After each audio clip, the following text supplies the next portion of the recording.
This is Only the Strong Survive, a podcast powered by Kahn Media, where we dive deep into the world of business, leadership, and innovation. I'm your host, Dan Kahn, and I'm honored to have you join us today. So, let's get ready to learn some survival skills together. Hi, everybody, and welcome back to Only the Strong Survive. We have a great guest today who's also very patient. He's joining us from London, and I kept him waiting this morning, so I feel bad about that. But let's jump right in. I'm excited to be joined by Azam Rangoonwala, who is the CEO of Powerboat P1, which is an internationally recognized organization responsible for a number of world-class powerboat and jet ski racing competitions. Azam has propelled P1 into the world stage. They've had over 600 races across 4 continents, and I'm really interested to learn about your journey as an entrepreneur, but also about your sport. It seems like motorsport is sort of having a moment right now globally. So I think that's really neat. And I've been following your series and I want to learn more about it. So thank you for joining us today. Awesome. No, thanks for having me. Absolutely. So full disclosure, Anna Glennon from our team is a jet ski racer, and we've mentioned her on the show before, and she connected us. So thanks to Anna for doing that. And I know you know Anna as well. And I think she's competed in some of your events. And I was in powerboat racing, but a long time ago. It was in the 90s, and it was a very different thing than it is now. It was much more kind of grassroots and wasn't particularly organized, and there definitely wasn't like TV crews and global audiences. So I'm just fascinated with what you've built, and I think it's really neat. So can you take us back to the genesis of P1? Kind of where did this all start? How'd you get involved? What is it? For sure. And yeah, I wouldn't say it's completely organized now, but no, we're getting there. We're getting to a good spot. The genesis of P1 was really sort of my father's vision. So P1 launched just over 20 years ago now. My father was approached with the opportunity to sort of get involved in powerboat racing in general, and specifically offshore powerboat racing. And so someone approached him with it, and he went to like an offshore powerboat race. And, he's very much, a blue ocean, red ocean guy. And he took a look at the space and he said, why does no one know this exists? It's incredible. This is amazing. He loved the water. He loved, the noise. He's a sport lover in general. And he's just like, this is the perfect mix of sport, motorsport, and water and lifestyle, that you can get. And we could build this to be one of the global sports. He always thought about it as, you've got your two mainstream line of motorsports, right? You've got 4-wheeled and you've got 2-wheeled. Why is boats not a thing? And so he saw it as your third sort of line of motorsport that should really exist. And he took the basically step into offshore powerboat racing in order to do that. So he basically launched an international series which ran in Europe between 2003 and 2009. And we had a long-term deal with the UIM, which is the International Federation. Basic vision at the very beginning was, look, let's emulate Formula One car racing, but on the water. That was the vision. And in reality, it still is. At that time, we raced only in Europe, really. And so we raced, in Istanbul, where we shut the Bosphorus down. It was an incredible event. He raced in the UK, in France, in Sweden, all over. So at this point, I was still in high school, essentially. Again, he was emulating F1. So there was the event, there was some cool racing going on, but he put on great parties. And so I essentially had a great time. That must have been pretty cool. I assume you went to most of the races. So you're traveling the world and going to these amazing events. Exactly. So I would go to the races. He'd tell me to bring a few friends. We'd have the time of our lives. Honestly, we thought the racing was cool, but we were doing this for the lifestyle, essentially, which again is what I feel like, a lot of these, motorsports, yes, you have your enthusiasts, but, it's the kind of external lifestyle element that is now propelling motorsport globally. He had sort of achieved that, my father, in building what he had done, but not to the level where it was translating into, a business model that was working. Like I said, that was between 2003, 2009. 2009, firstly, the world was not in a good state from a general financial standpoint. So we had a couple of sponsors had pulled out. He said, actually, from that standpoint, the business model wasn't working. So made a shift and basically kind of transitioned to the next stage of the business. And that's sort of when I got involved, is during that shift, basically. So I went to university here in London. I studied electrical and electronic engineering. I was never planning to get into this business essentially took a step to get involved at that point. Very interesting. So did your dad make the ask and say, Azam, would you want to step in here? Or was it like you were at that point said, hey, I think I can make this better? How did that conversation go? He actually came to me. So he was graduating in 2009. And essentially, I was looking at going into like banking or management consultancy. I'd done a few internships whilst I was at university. I was very much on that track. And then I decided to take a little bit of time out. I moved to Paris to do an intensive French course so I could learn French. So I was taking this sort of 6-month gap in a sense to, learn a new language before I sort of settled down for my full-time job. And, my father is one of those guys that like, if you're not working, you're not doing anything. So he's like, well, while you're messing around, learning a language, running P1, as you know, he's like, why don't you learn how to race? You've been into lots of sports, but get involved in the business, learn how to race. And so I think he tempted me with that, because I think if he was like, go and work in the business, I probably would have said, I'm okay, I'm going into banking. But he was like, learn how to race. So I then started attending more of the races. What he had done at that point was transition from this world championship model to a one design series. He'd taken over a one design series, which was based out of the UK, which used to be supported by Honda. So it was called the Honda Formula 4-stroke series. And all the boats were identical. He basically put me into, he made me spend my own savings to buy a 21-foot single-engine outboard boat with 150 horsepower, which ran around 55 miles an hour. And he said, buy this and learn how to race. I basically spent like 80% of my savings on this thing because initially it was supposed to be much less, but then I learned from that how expensive any motorsport is because you're just constantly spending money. Yeah, what's the saying? How do you make a small fortune in motorsports? You start with a big fortune. Exactly. So I got in the boat, raced during that time as well. He's like, oh, well, we're looking at starting some jet ski racing. Like, why don't you try that out too? So, I was young. I thought I was fit until I got onto a jet ski.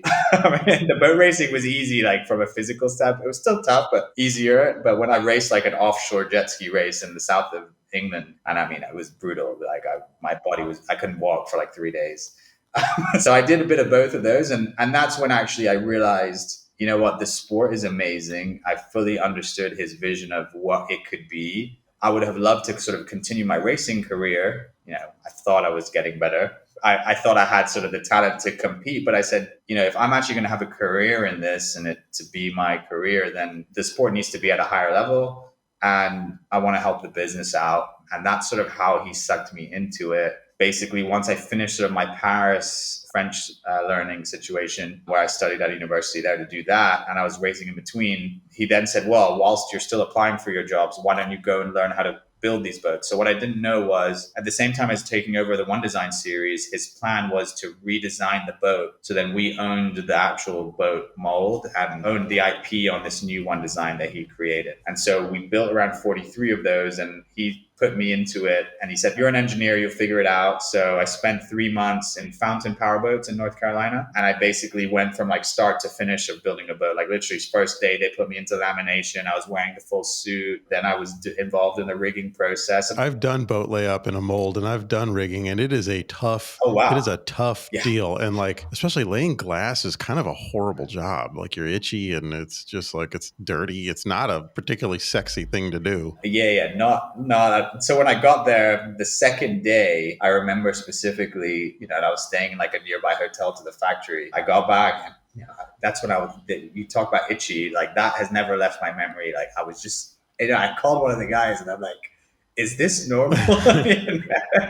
So that was definitely an experience, but very eye-opening again to the whole industry. I'm reading between the lines here, and it sounds like your dad is a very smart guy who had a plan for you, and he was kind of marching you down that plan, whether you knew it or not. But that's cool. You had to learn everything from the ground up. You were going to school, a different kind of school. 100%, because basically, as soon as I got back from my 3-month sort of trip there, I got back to the UK, and my plan was like, okay, continue a normal life, solidify the banking job that I had been working on. Guys who were running sort of the P1 operation at the time called me in and said, look, we'd love for you to basically go back and spend another year there to finish off the other boats because it was really useful having you in that environment. Because obviously I was doing my learning experience of it, but every day I'd get back and I'd give a report like, okay, boat number 3 is coming out of the mold and boat number 4, they're putting the engine on the back. I tested boat number 5. It runs great. And because I'd learned how to race, they could use me and they'd be like, hey, go test that boat,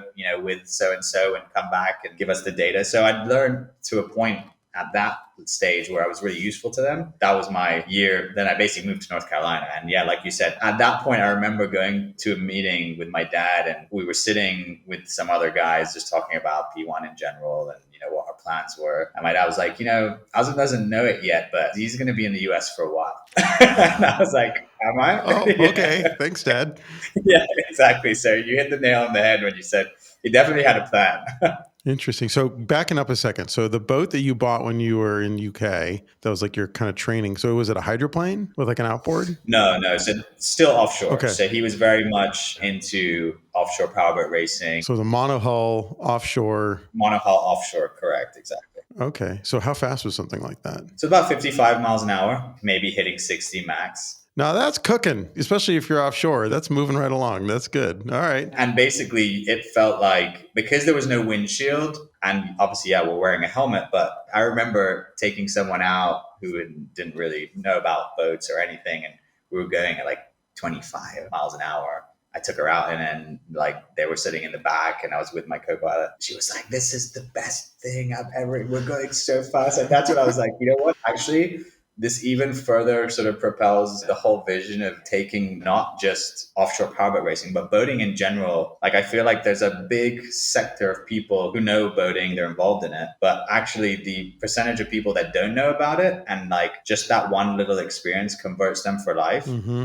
It's just, so many people live inland and they just don't know. I'm like a perfect example of that. Until I was exposed to this, I would have never stepped out into that world. The series before it became more of like a spec series, what was it at that time? Was that more like kind of a traditional unlimited offshore series where kind of run what you brung, pick a hull manufacturer, pick a power plant option? Exactly. So basically, they did take one step to align to, where I believe, we're close to now. They essentially created 2 classes. So one was called Evolution and one was called Super Sport. And the Evolution class was a closed canopy and the Super Sport was an open canopy. And basically it was horsepower to weight ratio. At that time, and I think it's the same now, that essentially if you're going below 90 miles an hour, you're allowed to have an open canopy. If you're going above, you have to have a closed canopy. So that was the differentiator, essentially. Different hull manufacturers, different weights and sizes, but then that had to correspond to horsepower in your engines. And anyone who follows any form of motorsport, I think, knows that the double-edged sword of having a class like that where you can kind of pick a manufacturer, pick a hull, pick a power plant or drivetrain, it can get very expensive. Like all of a sudden it's a war and whoever spends the most is probably going to beat everybody. And that's when you have like Mercedes F1 for a decade situations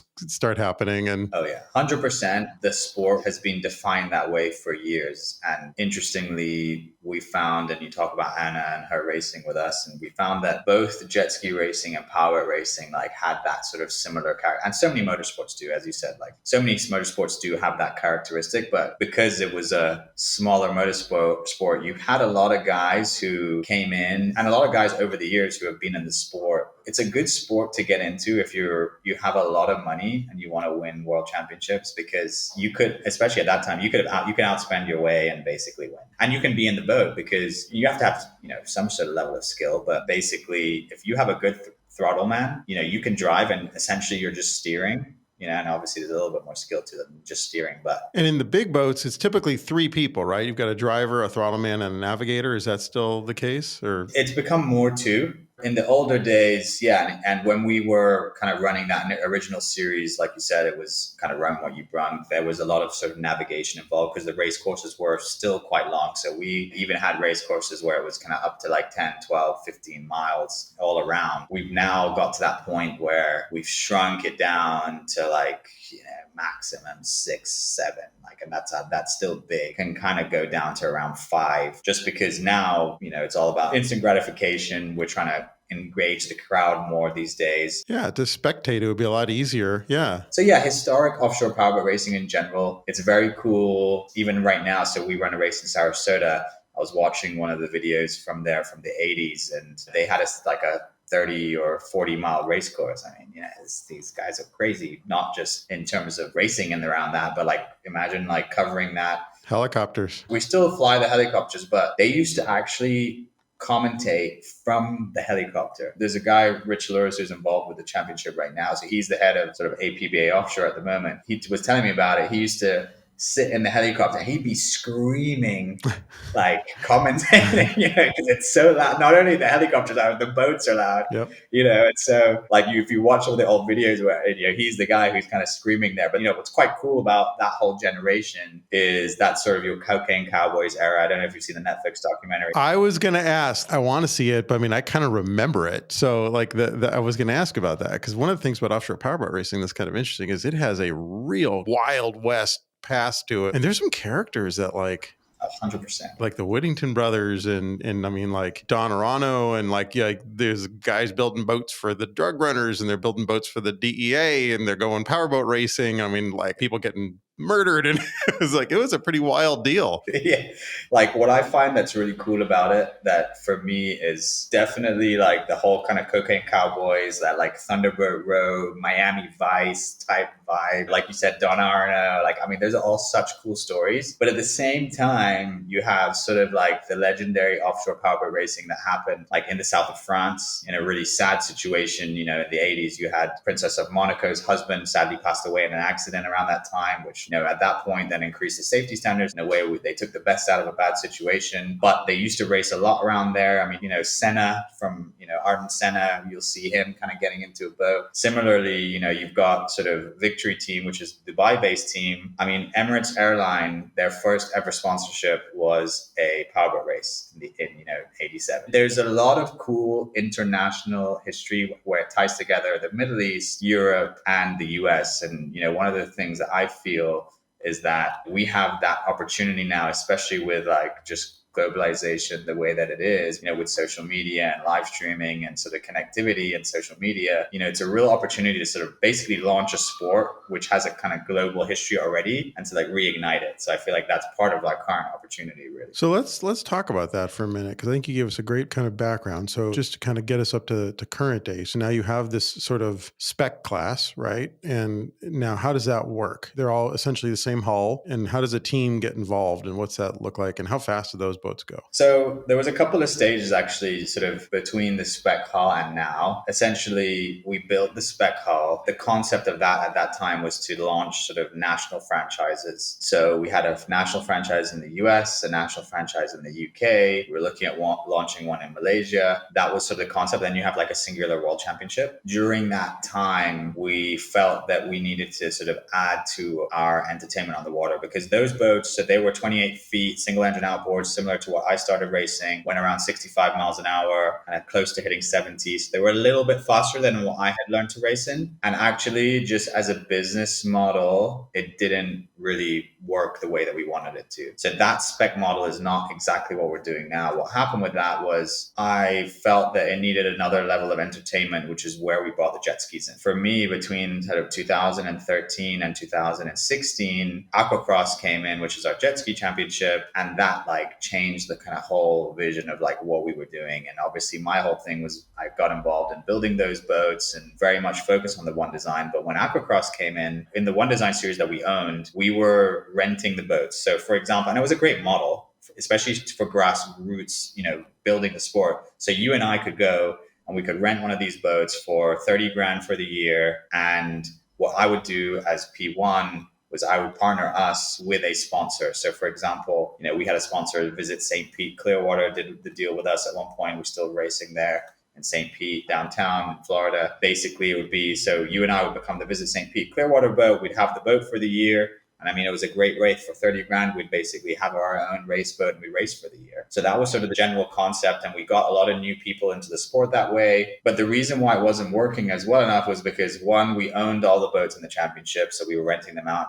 But that also meant that after a few years, we'd have to sort of rejig them, redo them, get brand new engines. So it was like constant investment. Whereas with Aquacross, we essentially didn't own the boats anymore. So it's sort of going back to more what we used to do. And because we'd sort of shifted to Florida as our hub of racing, which I had suggested to the company of like, hey, we need to focus more on Florida as a market. We realized that entries, interest, it all sort of started peaking in 2013, 14 around aquacross more than it did around the boats. And I took that on as like a mini project of mine. So I basically left the manufacturing, we finished building the boats. I started getting involved in the event side of the business. And in that process, convinced everyone that we need to launch this jet ski series. We signed sort of Yamaha, Sea-Doo, Kawasaki came on to sort of support the championship. It was a really exciting time, and it followed a similar model to the boat. So on both sides, it was very much stock and very much a championship where we were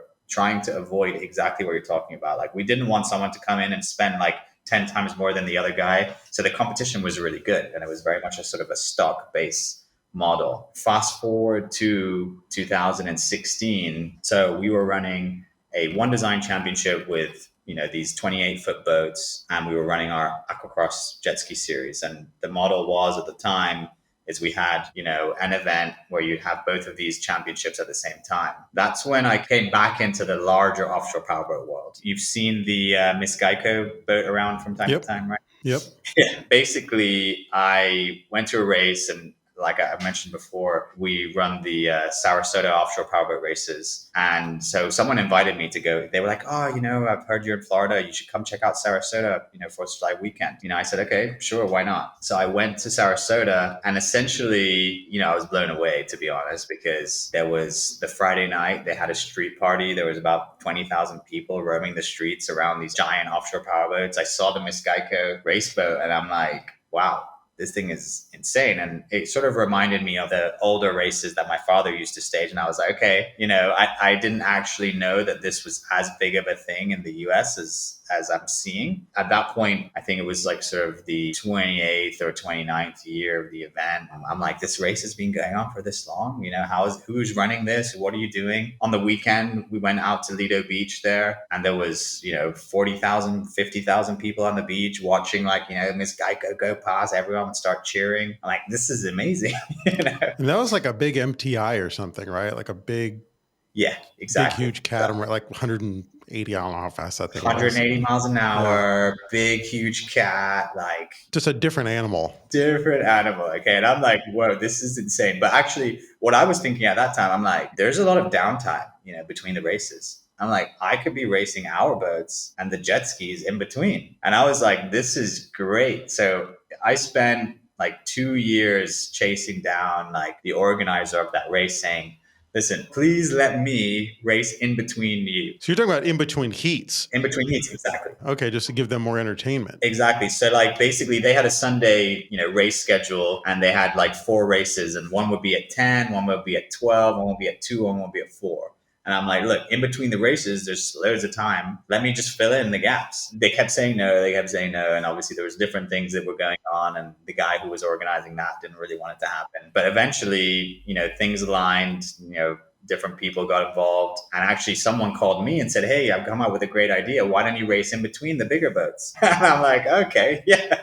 So you let the universe do the selling for you. Let the universe do the work, right? Basically, we did it. And we live streamed the whole thing. We did a bit of social media around it. And we've always historically created a post-produced television show, which, at that point was on the Fox Sports regional sports networks. And so we aired that. And 2-3 days later after that event, basically, I had some of the bigger teams were calling me. The organizer said, can you come back to meet with us? They were all just like, can you take over this event in entirety, in terms of the race management of it? And how do we do this again next year? We loved working with you. It was great. And, I really enjoyed it too. And I was finally able to say, because quite honestly, our other events, I struggled to get more than 4,000 or 5,000 people to turn up. Straight away, I could say, okay, I have 80,000 people at my events, through the year. And 65,000 are at one. So that was a great thing for me. So I loved it. And then there was a lot of commercial deals that were working sort of at that event on a local basis, which were good. And I learned a lot through working with them. So we took that over. In 2017, we ran that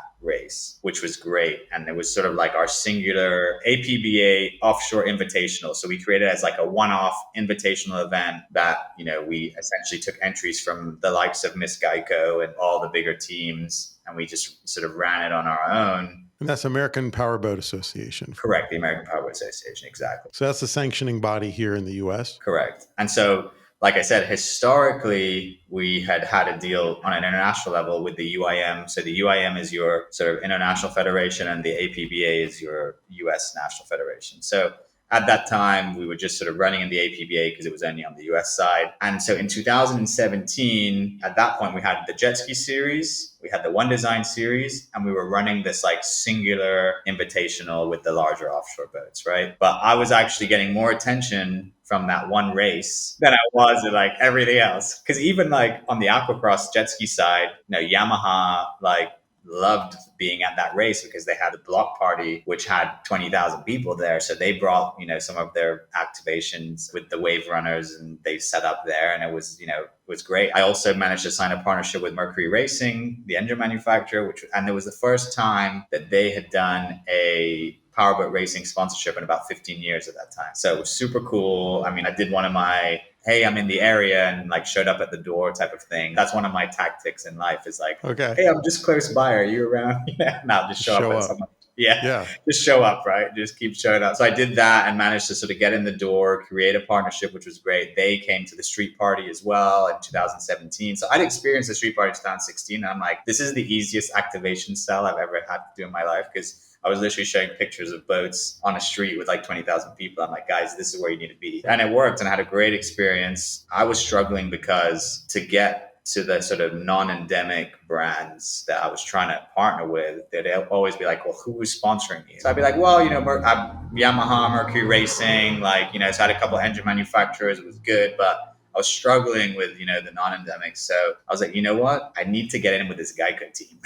Like, this is my thing. So at that point, I just started showing up at the Geicos, and they had a shop like in South Florida. So I used to like call them, be like, hey, can I come see you guys? Can I give you a proposal? Trying to get them across the line. And essentially, fast forward, like they started supporting us in the Sarasota event, but lots of things were going on. And then in 2018, the year after that, the Victory team from Dubai, they shipped their boats that were running on an international basis to the US. And their plan was to race some of these US races. So essentially, they did that, and an Australian team decided to do the same thing. So on a global basis, essentially, offshore powerboat racing had reached a stage where there wasn't that much happening around the world, but the US still had these legacy events like Sarasota, which we had taken over. There's one in Cocoa Beach, which is our first event of the year, which I'll talk about in a second. And so all the teams internationally were looking at this saying, okay, well, you know what? If there's no racing internationally, let's just go to America. So when the Victory team showed up, I was like, wow, this is pretty cool. So the Victory team, they actually build their own boat. So it's actually a Victory hull, which is pretty cool. That is cool. So they've got a place in Dubai, and that championship, which we own the license for now, was called Class 1, that they were running globally. They're sort of the Formula One of like offshore powerboat racing historically is Class 1. So them coming over was a big deal. And the cool thing was, at that point, is that the Geico team, who we were quite close with, decided, you know what, instead of running like, these turbine engines and, basically racing at like, 200 plus miles an hour on our own and, spending more money than everybody and just winning, we're actually going to align with the Victory team and the Australian team and sort of try to create this new class. The teams kind of got together and said, let's make something different. Exactly. And actually the concept is, okay, let's try and reinvigorate Class 1. And they then looked at engine manufacturers, and lo and behold, they decided that we're going to partner with Mercury Racing, and we're going to ask Mercury Racing to sort of help us develop the engine package for this. And so Mercury Racing agreed to that. And obviously I had structured the relationship. Like I said, we'd signed with Mercury Racing, to partner with us on a commercial basis just for the Sarasota event and for, our One Design series. And so I kind of had a situation where in 2018, I was approached by, the Geico team and Mercury Racing to say, hey, look, what's your plan? Like, we could see you're running Sarasota. We know what your dad did in the past. We could see that, you're doing well with aquacross. Like, what's your plan with this, with offshore powerboat racing? Why don't you take a look at this Class 1 thing? I got pretty excited about that because I knew, that for me was sort of the opportunity that I was looking for to sort of take this to the next level. And I felt that for me, that was essentially exchanging my One Design series with Class 1 boats. So now what they landed on was what? Like a catamaran hull, closed canopy, two engine? So exactly. So it's a catamaran, twin engine, closed canopy, sort of between 40 and 45 feet. So they agreed with, sort of in between the teams and Mercury Racing that it was a 1,100 horsepower engine. So 1,100 horsepower, but two engines. So essentially these boats have 2,200 horsepower. They top out about 160 miles an hour. So yeah, these guys they're not messing around. Okay. No, that's cooking. What happens in a canopy boat when it goes over? How does that work? So in a canopy boat, when it goes over, the good thing is, and why I actually like the cats, is because the cats, obviously they're cats. So on the bottom of the boat, there's another exit. So if it flips over, they can actually still get up, that way.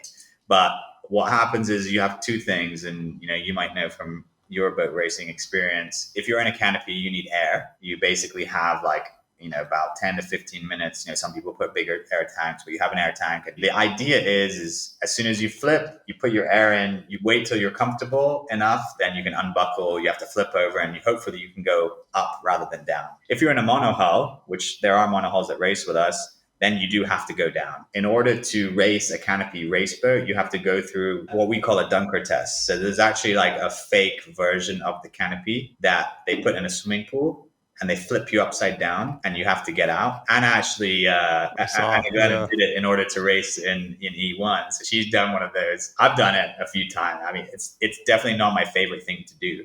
No. It's pretty brutal. No, it's kind of like get out and hope that the rescue boat gets there. Yeah, exactly. But that's also why I would prefer to be in a cat canopy than in a monohull, because then at least you've got the opportunity to kind of go up. You will probably have seen online, these boats that kind of flip all the way backwards. I mean, there's different ways that they can flip, and there's kind of levels of violence. But the good thing about working with sort of UIM and APBA is that they're pretty strict on sort of their sort of canopy requirements. And there was a lot of danger and deaths in sort of the 80s, 90s. And so through that whole process, more and more so, they've become more stringent on sort of the canopy safety requirements. And they're still developing them, actually, which is cool. So where are we today? So you've got these pretty sophisticated boats. You've got these global teams, which is really cool. It seems like everybody's kind of working together, and you've got everything from, I cannot imagine how much it costs to build a, class 1 boat, or you got like the jet ski stuff, which I assume is a little more doable for a regular person or a kind of privateer team. So you've got this kind of spectrum. So where are the races? What's the business model? How's it all work? Where did it end up today? Yeah. So right now we have at our top level, we have class 1. Like you said, we've got essentially 8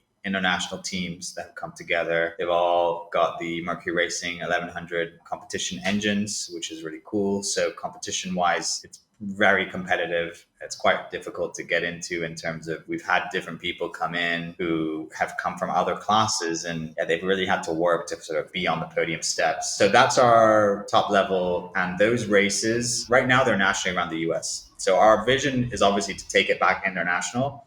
But in the meantime, we've said, okay, you know what? The US is a feasible market within which we can build this business and really prove sort of the commercial viability, sort of our hospitality package, fine tune the operations, from a technology standpoint, fine tune the timing system. I mean, there's a lot in the sport that still needs to be developed to the level where, we'll be at a Formula One level. We're still way behind, but being on the water, there's a whole different level of technology that we need to be using in order to kind of get there. So what's cool with class 1 is because of the speeds, we're at the sort of the top end of pushing the limits from a technology standpoint on that front. So we've been trying sort of different GPS tracking units, because it's not like a track where you can cross certain parts. I mean, you're on the water, everything's moving the entire time. We've got class 1, then we actually run in conjunction with a couple of other people an APBA national championship. So there's actually 9 events within that. There's a big event at the end of the whole year in Key West, which is, which we work with the organization that runs that. And basically that's a championship which has 13 different classes from, all shapes and sizes. And, we like to think that basically class 1 sort of sits on top of that. So you got Class 1 and your national series on the Powerboat side. And then on your aquacross side, we run a 5-race US national championship. We ended up in this place. We struggled during COVID. It was a tough time for us, obviously, events business, sponsorships, a bit of everything. Just before COVID, we had launched a sort of like an international championship where we secured an event in the Bahamas where we partnered with the Atlantis Hotel, where we did an international jet ski race where all the best racers from the US and some of the European racers we took from our European aquacross series, we kind of brought them together there, and then we had like an international champion. But post-COVID, we did do one more race in the Bahamas, but since then we've sort of been focusing on the US. So very heavily US focused. The only other sort of element is, which is where sort of I've bumped into Anna again, is that I do help and sort of consult a lot for the Electric Powerboat Championship. During COVID, moved back to London, got married, had kids, and basically during that process, through some other connections, met the E1 guys who have launched an electric version. And essentially, Class 1 is a UIM championship, and so is E1. Class 1 is like Formula 1, and E1 is like Formula E. So best of both worlds at this point. So how do you manage an event series? So you're in the UK. Most of your racing is in the US. You've got teams coming from around the world. And then on top of everything else, it's on the water. So you've got weather, you've got conditions in terms of like, a racetrack can get rained out, but the asphalt doesn't change shape. How do you manage all the risk and all the potential challenges in something like that? Because that seems like it would be complicated. It's super challenging, but I think one of the key elements to our entire business is that we have to race in spectacular venues in the best time of year.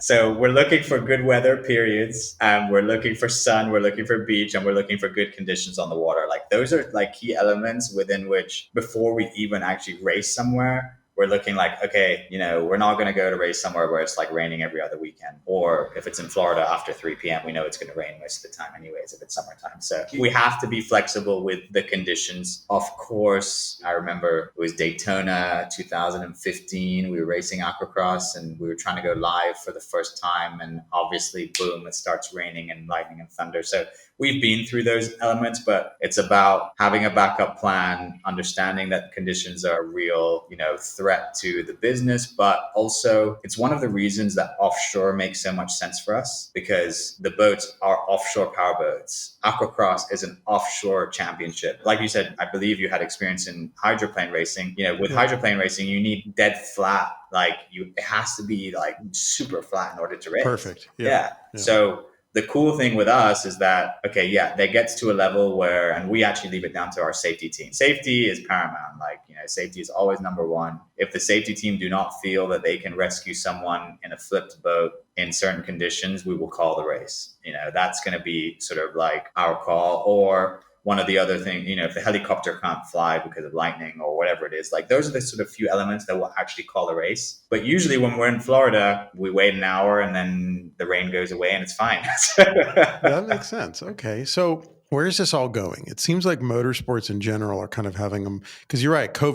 We promote events for a living, right? Early 2021 was a tough time to be in the event promotion business. Something has happened though, because it seems like motorsports are having a moment. The Performance Racing Industry Trade Association, the SEMA owns, just released their first market study. And what was interesting about it is the number of venues, and it's all motorsports. So it's, power sports, motorcycles, automotive, everything from F1 to local drag racing. And the number of venues has shrunk. And I think that's maybe a reflection of real estate and things like that and migration patterns. But the interest in racing is up.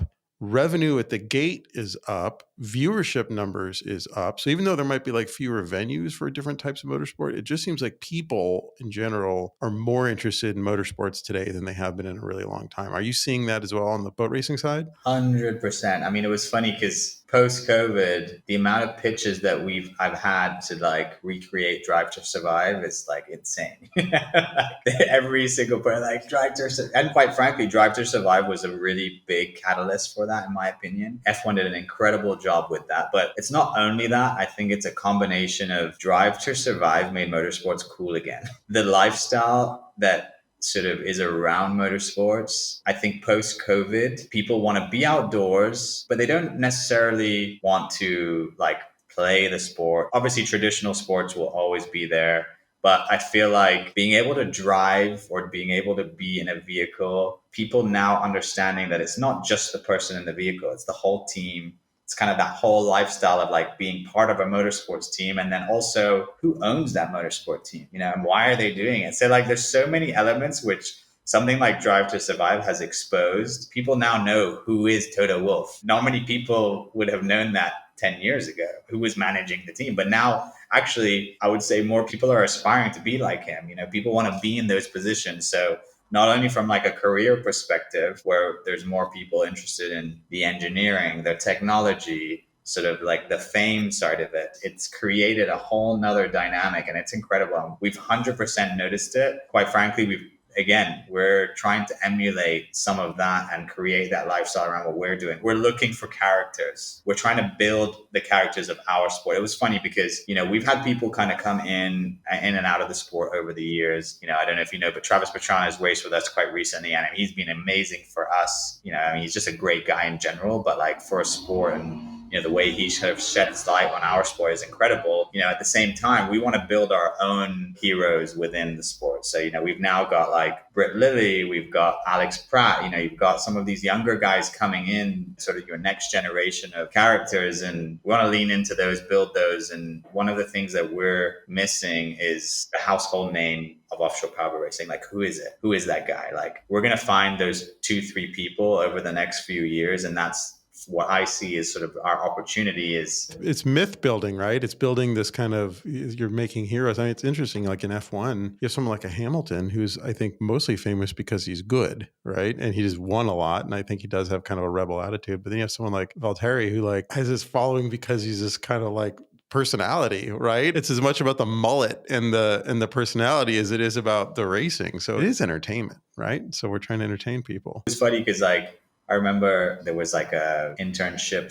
/ like student project that one of the universities like locally in London was doing with us. And I remember specifically there was an Indian girl who literally grew up in Bombay in India, never watched motorsports like ever in her life before, but she has started watching Drive to Survive, and she's like, I just love Daniel Ricciardo. And like he's not even got a seat at the boat, but again, like what a great character, right? That's a key element of like what I feel like we need to be doing. And it's not always about like how good the person is. It's great to have, like you said, a Lewis Hamilton who's a great personality, but also is just a great driver. But at the end of the day, sometimes the battle between fourth and fifth is more exciting than who's coming first. Right. Absolutely. I know you're involved in E1, and for those who don't follow, it's electric, like you said earlier, electric powerboat racing, which is interesting. And obviously, you've got your series, and do you see a convergence at some point? Is there going to be room for both at the same event? Is that something that's maybe coming down the road? Honestly, not anytime soon. And that's in a way, like you said, I am involved and I work with those guys. And, a lot of people would say it's a conflict, but it's really not, because we're just so different. It's just polar opposites. The messaging is opposite. The whole look and feel is just so different that I do not see like a convergence. The only good thing that I see is that it's helping build some of the characters. The commonality is the people involved, and it's the mechanics, the engineers, the pilots. Like that's what the commonality is. And those guys are jumping around. And that's what I love. It's like E1's done an incredible job from a marketing standpoint, from a celebrity standpoint, from a venue standpoint. They've got some incredible global venues. They've definitely shed a new light on the entire sport. So it's benefited everybody. It's been amazing. Rising tide lifts all ships, right? Exactly. So, it's been great, but yeah, racing at the same venue, I don't see that like anytime soon. One of the things I wanted to ask about is, you've got a pretty complex thing that you're trying to run here, and it seems like it's kind of sponsorship and maybe gate driven and all that. And the economy is in a weird spot. You mentioned at the beginning of this interview that, 09 was a tough time for you guys, which understandably the global economy cratered. It's interesting. Things are weird right now because I think kind of depending on what metrics you're looking at and what business owners you're talking to, especially in this country in an election year, there are some people that want to talk about how great everything is. But a lot of the businesses that I talk to are saying things are soft and like it has not been great the last couple quarters, and inflation is real, and some of the global economies are challenged right now, especially in Asia. And I remember because we work with sports car brands and some iconic luxury brands around the world. And I remember in '09 and even into a little bit of 2010, coming out of the big crash, it wasn't necessarily that I think the consumers in those super high-end demos didn't have the money. It's that the conspicuous consumption thing was a little bit touchy. Nobody wanted to necessarily go buy a Richard Mille watch if it was going to be offensive because other people were struggling. And the president of Bentley got in some hot water because their sales were down, and he was giving an interview and he said, well,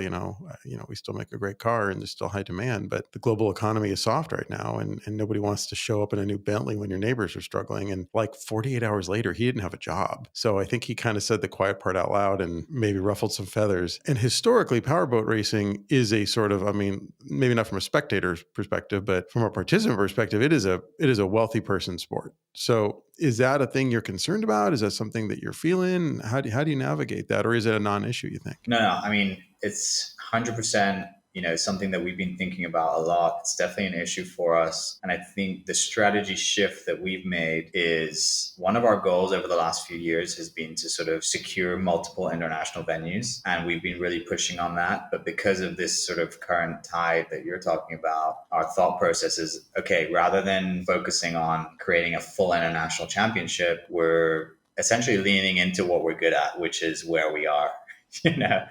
Let's focus on the current business. Let's focus, like you said, let's lean into sort of the actual sport. Let's build our characters who are involved already. And yeah, obviously we want to attract new people and sort of broaden our horizons, but it's easier to get your next door neighbor involved rather than going across the world to try and get someone else interested, right? Our demo, we're just essentially going after more of our demographic, focusing on some of our venues. So that's like been our strategic shift to sort of counter that. And it's like, how do we make sure that our current participants are sticking around and guys who we've been working on for a while to continue to work with them and continue to help them? We want to be good partners to, people who we work with and our partners. And the other sort of way I try to spin this in a positive light is if we can survive this storm, that everyone's talking about and lay ourselves up for when we're going to come out of it, we'll be really well positioned to sort of jump on it. So there's definitely sort of that weather the storm kind of attitude that internally that we're taking on. Having said that, we have a lot of sponsor interest. Obviously, it's coming up to the start of the season. We're still signing deals. We feel that we're primed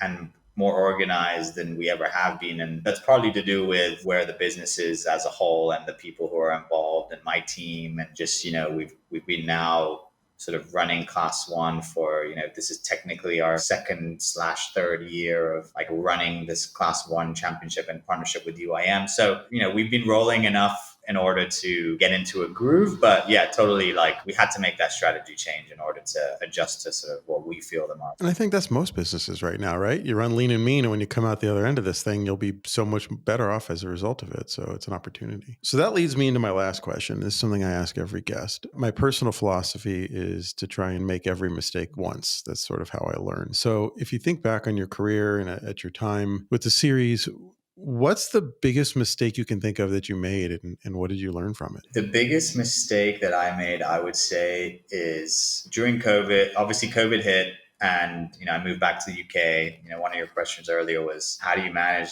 most of your events in the US? You're living in the UK, so one of the reasons sort of moving back is because we're sort of a global operation and our headquarters is here, and obviously the focus is US, especially post COVID. And my goal, as I mentioned, over the last 2 years, which we've just changed strategy on, is to sort of expand internationally. But the mistake I made was we sort of at that point took the opportunity to restructure the business, and I pulled away from a few key areas and sort of managing certain things, especially on the US side. That was probably my biggest mistake. And it was what I refer to as over delegation. Like, I feel like delegation is a great thing. Like, give everything, especially as I took over CEO in 2017. And I was like, you know what? I started delegating and it really worked for me. And I love delegating, but I over delegated, gave away way too much. We brought in a new structure, we put in a new structure, and that was a big mistake. It's that balance between micromanaging and delegation. And if you're trying to take a step back from a business that you've built, you can't just step away. And I did it not just because of, for me, it was for personal reasons too. I mean, I got married and had 2 kids. And so I physically had to step back, but that was a big mistake for me. And basically now I've flipped it back around and I'm back involved with everything, so I've had to fix that by basically jumping back in, being involved, being present. I'm still delegating. I'm not doing everything, but it's a combination of me having great people around me and helping them grow rather than just handing the mantle over, That makes sense. I think a lot of entrepreneurs go through that. Yeah. Have you heard that before? I've lived that before. So I get it. In fact, it happened after my second child was born. I kind of said, I think we're in a good place. I'm going to take a step back. And then that's, of course, when disaster struck and we had some structural problems with the business and I wasn't focused and we had to get back involved and fix it. So that's a great one. That was a really good one. Thank you. Awesome. Where can people find more about you and about your series? So powerboatp1.com, that's sort of a gateway to all of our championships, Class 1 and P1 Offshore, P1 Aquacross. Those are our 3 main pages, but Class 1 Official is our Instagram page for Class 1, P1 Offshore is for P1 Offshore, and P1 Aqua X is the Aquacross page. So between the website and the Instagram handles, you can find everything from those 3. Very good. Really appreciate your time and staying up late. I appreciate that. And you've been very generous. So thank you. And I look forward to watching some races this year. That is the end of today's episode of OTSS. Let us know what you think by rating this podcast on the platform you're listening to. We're also now posting these videos on YouTube. So be sure to like and subscribe there at OTSS Podcast. Thank you, Azam, again for coming on the show. Hope everyone has a great day.